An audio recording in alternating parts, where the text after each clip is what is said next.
Welcome to No Broken Legs. I am Evan Belfiore. Joining me on the phone is Jimmy Champ. Jimmy, we continue our tour of NFL divisions. Are you ready for the AFC West?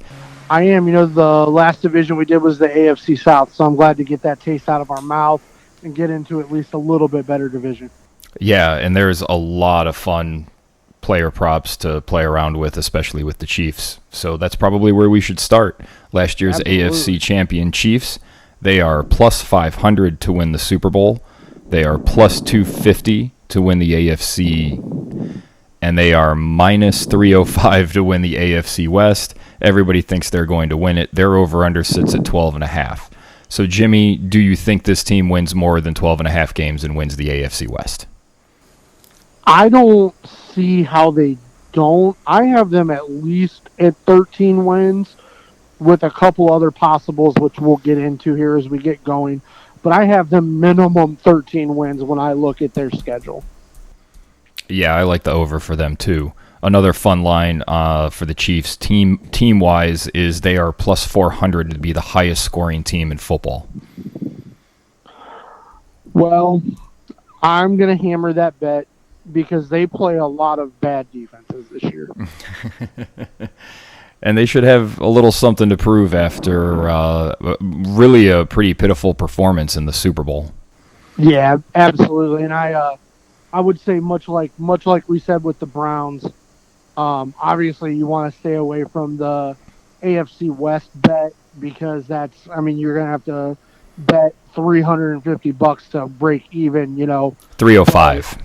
305, but yeah, still making the AFC and the Super Bowl bet on the Chiefs, I don't know how you don't make those two bets. I mean, they're one of the best teams in the NFL. I think the margin has gotten slimmer for them to be the best team in the AFC, but I still think they're the best team in the AFC. So I love that team bet of them scoring the most points, and I like both the AFC and the Super Bowl bet. Yeah, the biggest problem that the Chiefs had was their offensive line in the Super Bowl, and they just completely rebuilt that whole unit. Does that new unit lead the way for them? I don't know just how much it leads the way for them. They rebuilt the unit. They added some really good players. They got a steal on one offensive lineman.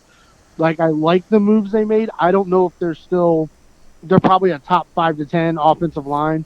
With the rest of their roster, that makes them still one of the best teams in the AFC. And there are not a lot of teams in the league that have the defensive talent to do to them what the Tampa Bay Buccaneers did. Yeah, that's a really good point. Tampa Bay does have a very specific set of defensive players that are really geared towards beating a team like the Chiefs that likes to try to just turn the game into a track meet and throw it all over the place. Yep. All right. Should we let's get into some player props because there are just a ton of them for the Kansas City Chiefs. We have Patrick Mahomes is plus 500 to be the MVP. He is plus 400 to have the most passing yards. Either of those excite you, Jimmy? So I love both of those, and much like we talked about, it appears Josh Allen has been anointed the new media darling at quarterback. The media also loves a comeback story, and with the way Patrick Mahomes, really the playoffs in general went for him, he did not have a great playoff run in that horrible Super Bowl performance, and if he comes out and leads the league in passing, throws a lot of touchdowns, it's going to be really hard for somebody to beat him for MVP. So I like both of those bets. Yeah, and I also really like his over-under for yards is 4,950.5. He went for 47.40 last year. I think the extra game, and he's not going to miss any halves of games, so I think he gets that easy. And I also like 38.5 touchdowns. He threw 38 last year. There's an extra game. Again, I think he gets that. And he's also plus 325 for most touchdown passes. Yeah, I like all those bets. It amazes me that those numbers aren't higher. I would hammer all of that. All right, let's move into the receiving core, and they have two really good ones. Tyreek Hill, he is plus 1,200 to have the most receiving yards. He's plus 850 to have the most receiving touchdowns. Is there any way to talk about Tyreek Hill? Should we just talk about Travis Kelce and Hill together because they're so linked in terms of how they're used in the offense? Yeah, I think you kind of have to talk about both of them. They're just such a great 1-2 punch, but I like both of those to go over. I like all those bets for Tyreek Hill. Yeah, his over-under is 1,350.5 yards. Actually, him and Kelce are pretty close. Kelce's plus 1,500 for most receiving yards and plus 1,200 for most TDs, so a little bit behind Hill there. Hill is 1,350.5. Kelce is 1,300.5 yards. I think they can both easily break those numbers, and they're both at 10.5 touchdowns. That's a lot of touchdowns, but both of them are going to have at least 2 or 3 games where they have 2 touchdowns. Right, but I think it probably all goes hand in hand, right? If you believe the offensive line is rebuilt, is going to play a little bit better, then you believe, like me, that Patrick Mahomes' numbers are going to be what we just projected them out to be, then for Mahomes to get to those numbers, Tyreek Hill and Travis Kelce have to have that same level of success. All right, we also have some lines for Edwards-Helaire. And just out of curiosity, this is a team that is known for throwing the ball all over the place. What do you think his over-under is for rushing yards? For reference, he went for 800 last year. That's exactly what I kind of figured the projection would probably be at. He's just a little higher at 875.5. That seems dreadfully low.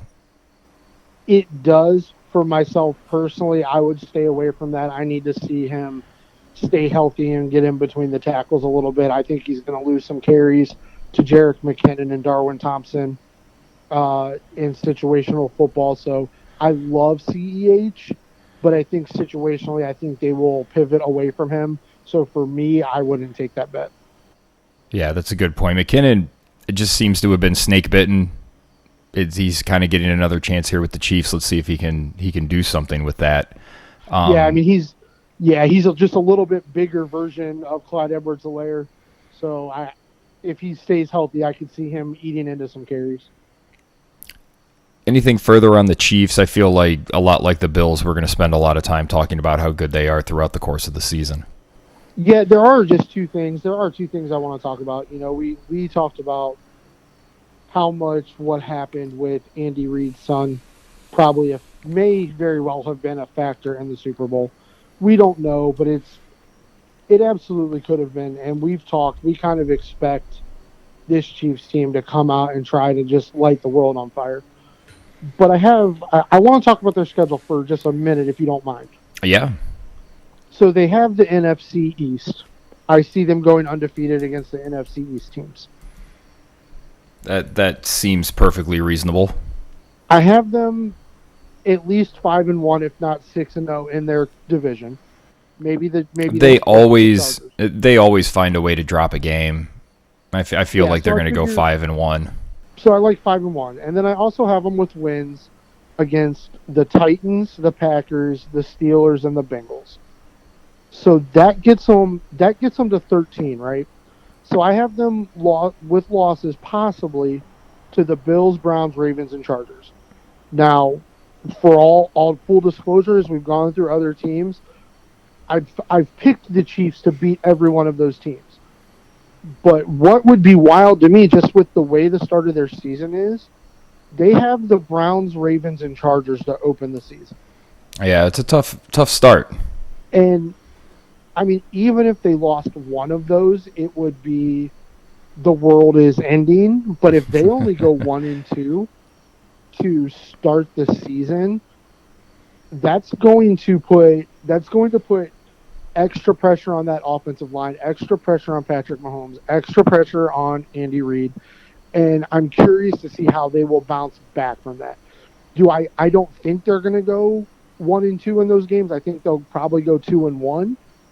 But they're probably going to drop one of those games. And with kind of the schedules and what we've projected out for Buffalo and Cleveland, the Chiefs got to play really good football this year. It's not going to be runaway for them. The Ravens as well. The Ravens could be right there too. So I'm just going to be very curious to see how the Chiefs start out the season. Yeah, and that'll be a good early test of that offensive line. The Browns should be good up front with Myles Garrett and Jadeveon Clowney. They're still kind of sorting out what's going to happen with the tackles, but Joe Woods is going to rotate guys anyway, so they're going to do whatever they have to do and go with whoever's playing the best to get the best pass rush. So that'll be a big test early. They do play Washington in Week 6. That'll be another really good test. And then they play the Broncos twice, and I don't think the Broncos are that good, and we'll get to them here in a second, but that pass rush is not to be ignored. No, it is not. All right, so we both are you expecting the Chiefs to play in the Super Bowl and win? Are they your pick? I honestly, I am not ready to make that pick yet. I know before the season starts, we'll go through our playoff bracket. I expect the Chiefs to play in the AFC Championship game. Okay, yeah, I have no idea if I'm going to pick the Chiefs either. It's been a weird year. Normally, I just kind of look and go, yeah, those are the two teams, but this year's been a little different. I feel like there are really 3 to 4 really good teams in the AFC who I could see range of outcomes for all of them being the AFC representative in the Super Bowl. So I'm not quite ready to make that pick, but I do have the Chiefs going to the AFC Championship game. Yeah, and as always, we kind of have to. Are we overrating the Browns because we want them to be good? Yeah, no, absolutely. So a team that a lot of people... So the Browns made their big move last season in the win column. A team that a lot of people are expecting to make a big move in the win column this year are the Los Angeles Chargers. They are plus 3,300 to win the Super Bowl. They are plus 1,600 to win the AFC. And they are plus 550 to win the AFC West. Their over-under sits at 9.5. Jimmy, are you buying into the hype? Do you like this Chargers team? I like this Chargers team. I will probably, for me, the wins is probably a stay away because I have them in that 9 to 11 range. So the win total, I'll probably stay away. I clearly can't bet them to win the AFC West because I think the Chiefs are going to do that. I do believe the Chargers have a solid chance to be a wild card team. So I don't necessarily think there are, if you believe in the Chargers, like we've talked about, if you believe in a team, you know what, throw $25 at their Super Bowl and their conference championship bets. I think the Chargers have improved all over the board, but that's only on paper because they just don't stay healthy. Yeah, there's a lot going on with that Chargers team. They have a new coach. Neither one of us liked Anthony Lynn, did we? No. I know I didn't. So they should improve in some of the late game moments, but I don't. Can we? I mean, for real, I don't know for all of our viewers. I don't know how much you really get into situational end of quarter, end of half, end of football game. How much that motivates you, excites you. Anthony Lynn's performance in those moments in games could not have been worse. Oh, he did things. We saw Hugh Jackson here in Cleveland coach his team to losses, and that was what Anthony Lynn did. He would find ways to coach his team to a loss. Yeah. So that change should just really help them right off the bat. But I don't know. They seem like they have some voodoo curse, or it's just too much sun in Southern California. Something always seems to befall the Chargers. I'm actually taking the under on their 9.5. I think Herbert's good. I think they put up a lot of offense. I don't know if anybody on the defense stays healthy enough for them to do anything in terms of. I think they're a borderline playoff team. Yeah. I have no problem with that. I completely agree with you. Like I said, this is one of the few win totals that I'm actually not going to put any action on. This for me. This is just a stay away because I have trouble projecting them out at 5 or 6 wins, but I feel like they fall in the 9 to 11 category. So that's a field goal here, a blocked kick here, So I won't be getting any action on that. But I think you hit it right on the head. Offensively, Justin Herbert looks really good. Part of the reason Justin Herbert looks really good are because of the pieces around him. They have a very nice offense. But you're still playing in a division that has tough defenses at times where scoring points can be hard, and you have to play the Chiefs twice where you've got to score points. And we just need to see the defense stay healthy because they've got some absolute A-plus grade off the charts talent, but if they don't stay healthy, it doesn't matter. Yeah, and I would like to point out there's sort of an inaccuracy in the betting lines, and you can find this sometimes. So if you want to bet the over 9.5 on the Chargers, it's minus 125. But if you want to bet the Chargers to make the playoffs, it's plus 130. So if you think the Chargers are, if you want to make that over-under bet, just bet the Chargers yes to the playoffs because you might even get lucky and they sneak in with 9 wins. Right. No, absolutely. That's great advice, brother. I was getting ready to look. I'm getting ready to switch over to Herbert's stats, and I just saw that at the bottom of the page, and I was like, "That's just bizarre." Yeah. No, that's great advice. So, Justin Herbert, his over/under for yardage is 4,450.5. That's only 220 more yards than he threw for last season. His over/under for touchdowns is 29.5. He threw 31 touchdowns. I have a hard time believing that he's not going to hit those numbers in his second year. Yeah, I think probably the reason those projections do drop a little bit is because of the change in the coaching staff. Even though we think it's addition by subtraction of getting rid of Anthony Lynn, it's still new system, new verbiage, new coaches. So I imagine that's what they think. I will be betting the overs. I will be taking all those bets for the overs of yards and touchdowns. The kid's he's got talent. He seems like he's ready to take another step forward. I have no reason to believe he won't. He's got great wide receivers to throw the football to, so I think he gets over those numbers, but I imagine it's those coaching changes that put the projections where they fell. Yeah, and they also have a completely rebuilt offensive line. And they just always, but that just seems to be what the Chargers do. It doesn't matter. Even going back to San Diego, they just always seem to not be able to put together an offensive line that stays together. Yeah. Any interest in Eckler, Allen, or Williams over-unders? If there was a total yards and total touchdowns for Eckler, whatever those numbers are, I would probably take overs on. Yeah, they only had rushing, and he's sitting at 800.5 yards. And it's really tempting, but does he play enough? Right. Does he play enough, and does he get just enough carries? Even playing enough, does he get enough actual handoffs to get to that number? But when it gets closer to the season, if I see a total yards somewhere in the 1,000, 1,100 range, I would probably bet the over. And then same thing on touchdowns. I do think Eckler will get in the end zone a lot. Okay. He's sitting at 5.5, so that's not very many.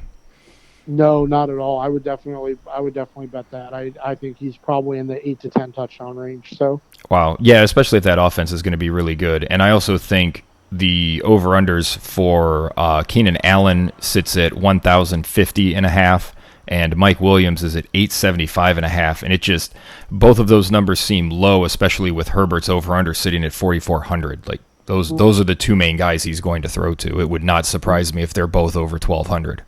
Yeah, and I think both of those numbers, those are the same kind of, those have the same resonance to me as like Odell's numbers. That's just, do you think these two guys are going to stay healthy? If you think they're going to be healthy for the majority of the year, they're both going to go over those numbers. If you're scared of their health, they're not going to hit those numbers. Yeah. And any final thoughts on the Chargers? I guess the big question with them is, will that offensive line gel, and can they make the playoffs? I think they're going to be in the wild card hunt up until the end of the season. I imagine when I actually look at where I project win totals and tiebreakers and things like that, I think they're going to be right on the cusp of the playoffs. I think they're going to have a successful season. I just don't know if they're going to have just enough for the playoffs. I think you may look at, like, for me, I may look at the Ravens and the Patriots edging them out. I think they'll have an opportunity. I think they have an opportunity to be really good. Justin Herbert has a chance to be a bona fide superstar in this league if his wide receivers stay healthy, and on the front end and the back end of the defense, if Bosa and James stay healthy, that can be one of the better defenses in the NFL. For them, it's not just the offensive line health, it's the health all the way around. Yeah, I have them sort of in that middle with the Colts, the Dolphins, but I actually think they're kind of in between the Dolphins and the Colts, with the Dolphins being better, and then the Chargers, and then the Colts. But those three could wind up in any order, and it wouldn't really surprise me. Yeah, absolutely. Moving on, the Denver Broncos have named their starting quarterback, Jimmy, and it is not Jake Locker. Not Jake Locker. What the fuck is his name? Drew Lock. Not your boy. You forgot about your boy Drew Lock? Yeah, he's very forgettable. He's so forgettable, in fact, that Teddy Bridgewater is going to be starting for the Denver Broncos instead of Drew Lock because Drew Lock isn't good at football. You'll know we are pro Teddy Bridgewater. We believe Teddy Bridgewater is a pretty competent quarterback in the NFL, and he does have some weapons out there with Sutton and Judy and Hamler, and Noah Fant can be good. Like, he's got some weapons. I think Denver will be I don't think they'll be awful. I think they're going to be a middle-of-the-road AFC team. I don't think they're going to be awful with Teddy Bridgewater because Teddy's going to take care of the ball. He's going to keep drives moving. He's going to be that game manager, and he's going to not lose them football games. He might not win football games by slinging it all around, but I don't think he's going to lose them games either. So I do actually want to applaud the Denver Broncos on actually making a sane, reasonable decision at the quarterback position, something that has not happened but for once since John Elway's been in charge. So I do have the Carolina Panthers weren't very good last year. And it worries me that that team looked at Teddy Bridgewater's performance and said, no, we'd rather roll the dice with Sam Darnold. I agree with that. But that might also be Carolina realizing that Teddy Bridgewater puts them in that middle where they're not really going to be in position to get a quarterback. So maybe they're just saying, we'll roll the dice with Darnold this year, and if it works, fantastic. If it doesn't, we just cut him, and we have a top 5-10 pick. Absolutely. The Broncos fancy themselves a playoff team. Their over-under sits at 8.5. They're not winning the AFC West, so the rest of the lines don't even matter. Do you think they make the playoffs? Do you think they win more than 8.5 games? I will probably hammer this under because I have them at the maximum 8 wins. Yeah, that's how I look at it. I could not see how they get to 9. No, I couldn't either. And to get to 8, they've got to beat a couple teams that are probably more talented than them. Yeah, I think that's absolutely true. And I like Teddy Bridgewater. I think he's going to be in the league a long time, and he's going to have some moments where he fills in as a backup for somebody, and everybody goes, man, Teddy Bridgewater's really good. But he's very limited with his ceiling. And it bums me out because I like him as a player. His comeback story was amazing, but I just don't think he has it. Yeah, I would agree with that. Finally, we have the Las Vegas Raiders. Their over-under sits at 7. You were a big critic of this team last year, Jimmy. Do you think they win more than 7 games? So, listen, y'all. I have given you some betting advice already this preseason of some slam dunk guaranteed bets that will make you money. Take like 2 minutes and look at the Las Vegas Raiders schedule and tell me where there are more than like 3 wins. Not with Derek Carr at quarterback, not with John Gruden at head coach. Hammer this under. They are not winning at like max 5 games. I see some winnable games here, Jimmy. The Colts. You're crazy. The Colts, they play the Broncos twice. They probably split with them. The Bengals stink. The Giants could be bad. The Eagles are bad. But I think... Yeah, but that's about it. They're bad. That's definitely not 9. Better than the Raiders. It's just not really working out for John Gruden, is it? No. I think Spider Y2 Banana has passed him by. I don't understand. Like he fooled me because I always liked the Gruden grinders and I always liked John Gruden's quarterback camps, and he's got a roster full of no Gruden grinders, and he keeps putting a quarterback out there that isn't any fucking good. I think Derek Carr is average. but they expect him to be above average to very good, and that's why they're consistently disappointed in his performance, because he's just average. He's unwilling to throw the ball down the field with consistency. When he has, that offense has lit the world on fire, but it's like with Ben Simmons with shooting, like there seems to be a mental block there that he can't get over. Yeah, I don't know if I believe that Marcus Mariota is the answer, but if I was making that decision, I would play Marcus Mariota over Derek Carr. Ouch. Like, that's how I feel. Like, Derek Carr, kudos to him for being amazing throwing the football in that 5 to 10 yard range, but that's not going to beat the Chiefs and the Chargers. It's not going to beat a lot of teams. It might not beat the Broncos anymore either. Like, that defense will really get after him.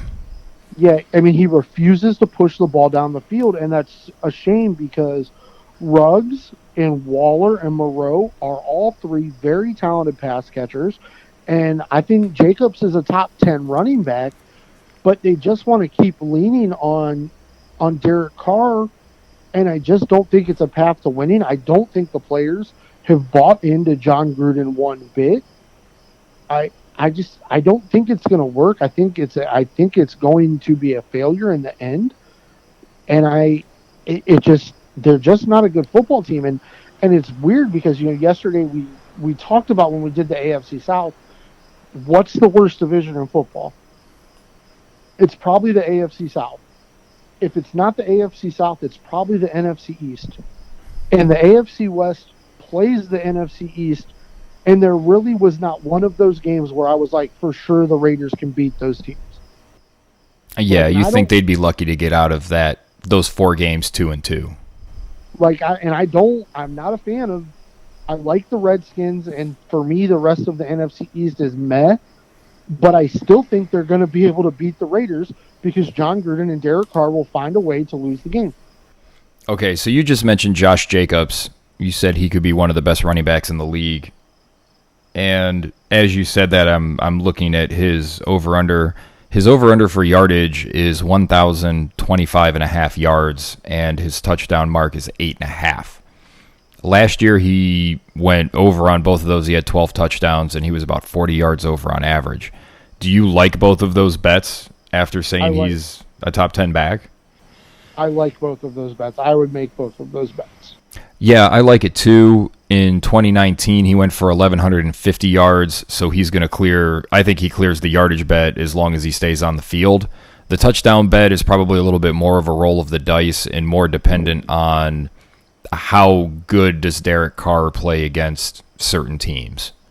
Right, but once they've been blown out and it's late in games and Derek Carr's checking the ball down the field and then they get into the red zone, Josh Jacobs can punch it in and score a touchdown, so maybe they cover a spread or something. I think he'll get in the end zone. I mean, I think their offense will be okay. I don't think they're going to look like the Browns did where they, whenever they scored 2 touchdowns, you felt like it was a miracle. I think they can consistently get into the 20s, so Jacobs will have plenty of opportunities to score. Yeah, and absolutely. I agree with that. Okay, I talked myself into both of those. All right, any final thoughts on the Raiders or the AFC West, Jimmy? No, I just think the Raiders are not a good football team. I don't know if there's anything they can do to get out of the John Gruden contract except ride it out and keep being a not good football team and continuing to find ways to be just mediocre enough that they can't get off of Derek Carr. But I do think there's going to be some fun football games in the AFC West. Like I said, I think the start of the season for the Chiefs is going to be big. Something we talk about, there are teams in this league like the Ravens and the Patriots that don't normally lose games to bad teams. And I think that's the next step the Chargers have to make, because constantly Anthony Lynn lost games to teams who did not have as good of personnel and as good of a roster as he did because of his own mistakes in time management and play calling and down and distance and when do you go for it, when do you kick, things like that. So it's going to be curious to see if the Chargers can immediately get over that hump and stop losing games to bad teams. And once again, I love that the Broncos did decide to stick with Teddy instead of leaving Drew Lock, because Drew Lock splashes once in a while, but he's not. I don't think at this point he's a starter in the NFL. So I do want to watch some Broncos. No, he's not. I want to watch some Broncos football. Their defense, the Broncos have a for real defense. They really do. So I think between the Chiefs and the Chargers and the Broncos, there's going to be some good football in the AFC West. Yeah, I still think it's mostly the Chiefs and the also Rams, but there's at least stuff to watch with some of these teams at the bottom of the division. Like nobody's watching the Jets this year that isn't a Jets fan, and even a lot of Jets fans might miss some games just out of keeping their own sanity. I guess that wraps us up for the AFC West. Jimmy, thank you for joining me for another division preview. No place I'd rather be, brother. All right, and for Jimmy Champ, I am Evan Belfiore. Thank you for listening to No Broken Legs.